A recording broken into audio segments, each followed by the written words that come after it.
Levítico capítulo 5. E quando alguma pessoa pecar, ouvindo uma voz de blasfêmia, de que for testemunha, seja porque viu ou porque soube, se o não denunciar, então levará a sua iniquidade.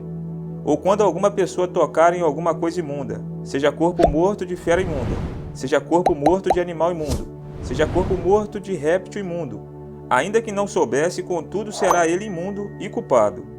Ou quando tocar a imundícia de um homem, seja qualquer que for a sua imundícia, com que se faça imundo, e lhe for oculto, e o souber depois, será culpado.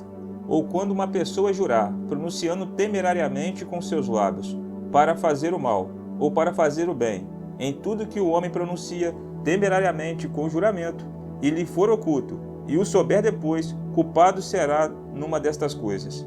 Será, pois, que culpado sendo numa destas coisas, confessará aquilo em que pecou, e a sua expiação trará ao Senhor pelo seu pecado que cometeu, uma fêmea de gado miúdo, uma cordeira ou uma cabrinha pelo pecado.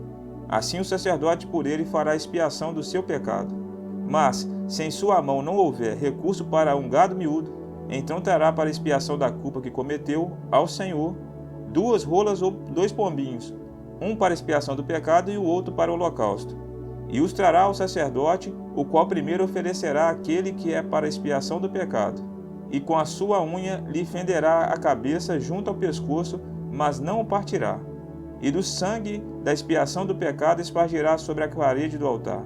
Porém, o que sobejar daquele sangue, espremer-se-á à base do altar, expiação do pecado é.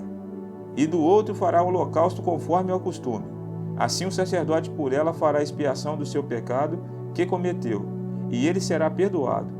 Porém, se em sua mão não houver recurso para 2 rolas, ou 2 pombinhos, então aquele que pecou trará como oferta a 10ª parte de uma éfa de flor de farinha, para expiação do pecado.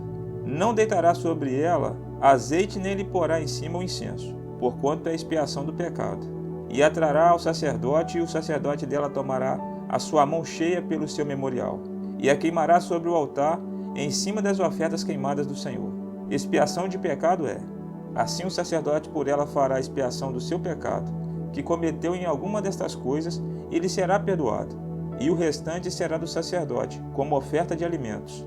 E falou o Senhor a Moisés, dizendo: quando alguma pessoa cometer uma transgressão, e pecar por ignorância nas coisas sagradas do Senhor, então trará ao Senhor pela expiação um carneiro sem defeito do rebanho, conforme a tua estimação em ciclos de prata, segundo o ciclo do santuário, para expiação da culpa. Assim restituirá o que pecar nas coisas sagradas, e ainda lhe acrescentará a 5ª parte, e a dará ao sacerdote. Assim o sacerdote, com o carneiro da expiação, fará expiação por ele, e ser-lhe-á perdoado o pecado. E se alguma pessoa pecar e fizer contra algum dos mandamentos do Senhor, aquilo que não se deve fazer, ainda que não soubesse, contudo será ela culpada, e levará a sua iniquidade. E trará ao sacerdote um carneiro sem defeito do rebanho, conforme a sua estimação, para expiação da culpa, e o sacerdote por ela fará expiação do erro que cometeu sem saber, e ser-lhe-á perdoado. Expiação de culpa é: certamente se fez culpado diante do Senhor.